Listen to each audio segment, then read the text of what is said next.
আসসালামু আলাইকুম রহমতুল্লাহ। ছোট্ট একটা ছেলে ক্লাস শেষে ফলাফল নিয়ে বাসায় ফিরলো। তার মা তাকে দেখে জিজ্ঞেস করলেন, কি বাপু, ফলাফল কি দিয়েছে? সে বলল, হ্যাঁ মা, ফলাফল দিয়েছে। তখন তার মা তাকে বললেন যে তুমি গণিতে কত পেয়েছো? সে তার মাকে তার মার্কস বলল। মা ভীষণ খুশি হয়ে বললেন, বাপু তোমার মতন কি আর কেউ এরকম মার্কস পেয়েছে, না শুধু তুমি একাই পেয়েছো? সে বলল, না মা, শুধু আমি একাই এই মার্কসটুকু পেয়েছি, আমার মতন আর কেউ পায় নাই। তখন মা ভীষণ খুশি হয়ে বললেন, দেখো বাপু, তুমি যদি 10, 15, 20, 50, 100 পেতে তাহলে হয়তো আমি রাগ করতাম, কিন্তু তুমি একেবারে শূন্য পেয়েছো। আমি চাচ্ছি তুমি শূন্য থেকেই শুরু করো। এরপর মা তাকে বললেন, দেখো বাপু, আমি তোমাকে 3টা উপদেশ দিচ্ছি, যেটা হচ্ছে তোমার জীবন গড়ার কাজে ব্যাপক কাজে লাগবে। নাম্বার 1, তোমাকে ব্যাপক বই পড়তে হবে, প্রচুর বই পড়তে হবে। ক্লাসের বাইরে একটা বিশাল জগৎ রয়েছে, সেটা সম্পর্কে তোমাকে জানতে হবে। জানার কোনো শেষ নাই, জানার চেষ্টা চলবে। তাই এই স্লোগান নিয়ে তোমাকে এগোতে হবে। ক্লাসের একাডেমিক পড়ালেখা হচ্ছে খুবই সীমিত পরিসরে, যেটা দ্বারা হয়তো তুমি শুধুমাত্র জীবিকা নির্বাহ করতে পারবে, কিন্তু সমাজের জন্য কিছু করতে পারবে না। নাম্বার 2 হচ্ছে তোমাকে চিন্তা করতে হবে, স্রোতের বাহিরে গিয়ে চিন্তা করতে হবে। তুমি যেভাবেই চিন্তা করবে তোমার জীবন সেভাবেই গড়ে উঠবে। অর্থাৎ চিন্তাটা হতে হবে থিঙ্ক আউটসাইড দ্য বক্স, অর্থাৎ বক্সের বাহিরে গিয়ে চিন্তা করতে হবে।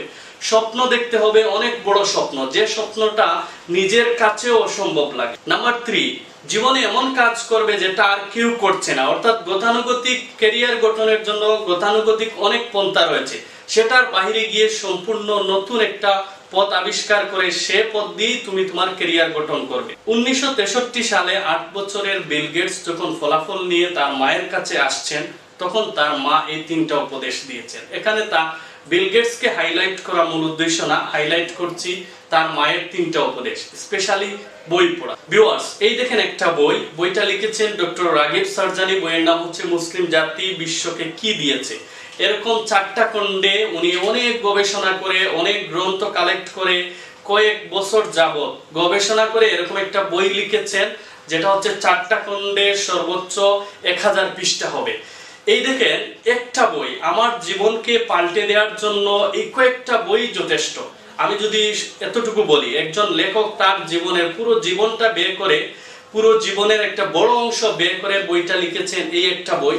আর আমি 1 সপ্তাহ বা 1 মাস পরে এই 4টা বই পুরো পৃথিবীতে মুসলিম জাতি কি দিয়েছে, কিভাবে এই পৃথিবী গড়ে উঠেছে, মুসলিম জাতির অবদান কোথায় ছিল, এখন হারিয়ে গেল কেন, আবার ফিরে আসতে হলে আমাদের কি বিষয়টা হাইলাইট করতে হবে, কোন বিষয়গুলো দেখতে হবে, এই পুরো বিষয় নিয়ে একটা গবেষণা গ্রন্থ হচ্ছে মুসলিম জাতি বিশ্বকে কি দিয়েছে, যেটা লেখক কয়েক বছর ধরে লিখেছেন। আর আমি 1 মাস পরে পুরো তার গবেষণাটা পেয়ে যাচ্ছি।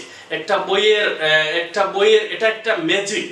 অর্থাৎ আমি আমার জীবনকে হঠাৎ করে, একজন লেখক তার জীবনকে গড়ার জন্য অনেক গবেষণা করতে হয়, এরপর একটা বই লিখে। কিন্তু আমি তার বইটা পড়ে, অর্থাৎ রাতারাতি আমি একজন মহারথী হওয়ার মতন সুযোগ রয়েছে বই পড়ার মাধ্যমে। এজন্য আমি সবাইকে অনুরোধ করব, ব্যাপকভাবে বই পড়েন। আপনার বাসায় ছোট যারা রয়েছে তাদেরকেও বই কিনে দেন, বড় যারা রয়েছে তারাও বই পড়েন, বাসায় লাইব্রেরি গঠন করেন। বইয়ের মাধ্যমে একটা সমাজ তৈরি হোক। দেখবেন বই হচ্ছে এমন একটা বিষয়, যারা বই পড়ে এরা হচ্ছে পৃথিবীর সবচেয়ে সুখী মানুষ। আর যারা বই পড়ে না, এরা নানা ধরনের টেনশন, নানা ধরনের বিষণ্ণতায় ভোগে, তার জীবনকে বিষণ্ণ করে ফেলে। সবাইকে ধন্যবাদ। আসসালামু আলাইকুম।